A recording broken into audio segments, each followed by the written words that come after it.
வணக்கம். வாங்க, இன்றைக்கி நைட்டு டிஃபனுக்கு நான் வந்து கொள்ளு சட்னி ரெடி பண்ணியிருந்தேன். அது எப்படி ரெடி பண்ணியிருக்கேன்னு பார்ப்போம் வாங்க. அதுக்கு ஒரு கடாய் சூடானதும் ஒரு 100 கிராம் கொள்ளை நல்லா வறுத்து எடுத்துக்கலாம்.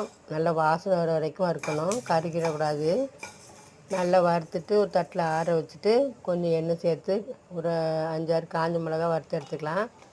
காஞ்ச மிளகா நல்லா வறுபட்டதும் நம்ம கொள்ளு ஆற வச்சுட்டு கொள்ளையும் மிக்ஸியில் சேர்த்துட்டு இந்த காஞ்ச மிளகா, கொஞ்சம் சீரகம், பூண்டு, கருவேப்பிலை, உப்பு, புளி எல்லாத்தையும் சேர்த்து நல்லா குறன்னு அரைச்சிட்டு அதுக்கப்புறம் கொஞ்சம் தண்ணி சேர்த்து திருப்பி ஒருக்க நல்லா அரைச்சிட்டு இதுக்கு ஒரு தாளிப்பு கொடுத்துடலாம். தாளிப்பு கொடுத்தா கொள்ளு சட்னி ரெடி ஆயிரும். இன்றைக்கி நைட்டுக்கு நம்ம வீட்டில் இதுதான். வாங்க, எங்களோட சேர்ந்து நீங்களும் சாப்பிட்லாம். இந்த வீடியோ பார்த்ததுக்கு ரொம்ப ரொம்ப நன்றி. இந்த வீடியோ பிடிச்சா மறக்காமல் லைக் பண்ணி சப்ஸ்கிரைப் பண்ணிடுங்க.